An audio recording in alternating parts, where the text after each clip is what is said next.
नमस्कार दोस्तों, मैं प्रेम। दोस्तों, समाजवादी पार्टी के राष्ट्रीय अध्यक्ष अखिलेश यादव ने रामपुर पहुंचकर आजम खां के परिवार से मुलाकात की है।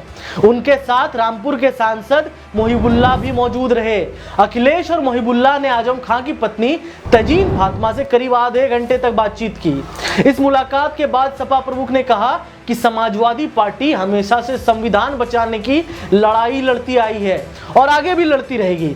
अखिलेश ने आजम खां और उनके परिवार के साथ हो रहे अन्याय का मुद्दा उठाया और कहा कि आजम खां पर दर्ज केसेस को झूठा करार देते हैं। उन पर दर्ज मामलों की पैरवी भी की।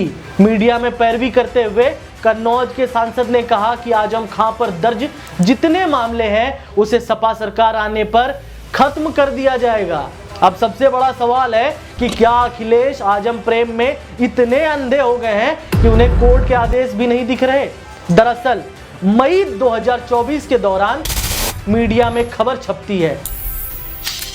यह बात ज्यादा पुरानी नहीं है, बल्कि आज से 5 महीने पहले की है। यह खबर आजम खां की सजा से जुड़ी होती है, जिसमें बताया जाता है कि आजम खां हाईकोर्ट से सजा पर रोक के बावजूद भी जेल से बाहर नहीं आ पाएंगे। असल में इन दिनों पूर्व सपा नेता सीतापुर की जेल में बंद है, जबकि उनकी पत्नी डॉक्टर तजीन फातिमा रामपुर जेल और छोटा बेटा अब्दुल्ला आजम हरदोई जेल में बंद थे, लेकिन उन्हें जमानत दे दिया गया था। दरअसल आजम एंड फैमिली यानी आजम खां, उनके बेटे अब्दुल्ला आजम और उनकी पत्नी तजीन फातिमा को रामपुर कोर्ट ने 7 साल की सजा सुनाई थी। यह सजा अब्दुल्ला आजम के 2 जन्म प्रमाण पत्र बनवाने के मामले में थे। यानी हमारे देश के कद्दावर नेताओं में शामिल एक नेताजी ने अपने बेटे के लिए फर्जी बर्थ सर्टिफिकेट तैयार करवाया, जिससे वे अपने बेटे को चुनाव लड़ाने के साथ सरकारी योजनाओं का फायदा दिला सके।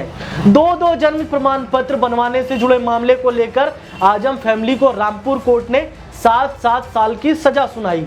इसके बाद आजम खां ने रामपुर कोर्ट के फैसले के खिलाफ हाई कोर्ट में चुनौती दी। अंततः 14 मई 2024 को हाई कोर्ट ने अपना निर्णय सुनाया।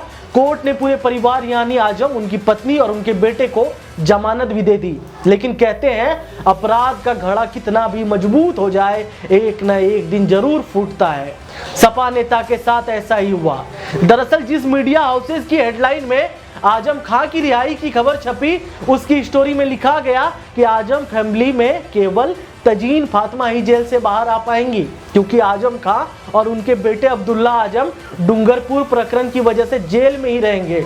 रामपुर की सियासी जमीन से देश की सियासत में अपना सिक्का जमाने वाले आजम पर केवल डूंगरपुर और फर्जी सर्टिफिकेट का ही मामला दर्ज नहीं है, बल्कि उनके ऊपर 100 से ज्यादा ऐसे मामले हैं जिसके बारे में सुनकर आप दांतों तले अपनी उंगली दबाने लगेंगे।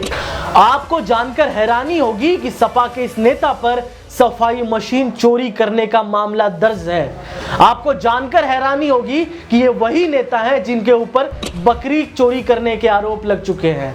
अब इन सभी मुकदमों के बाद सबसे बड़ा सवाल कि क्या यूपी के पूर्व मुख्यमंत्री अखिलेश यादव आजम प्रेम में अंधे क्यों हो गए, और क्या आजम को बचाने के लिए वे देश के कानून और संविधान के खिलाफ जाएंगे।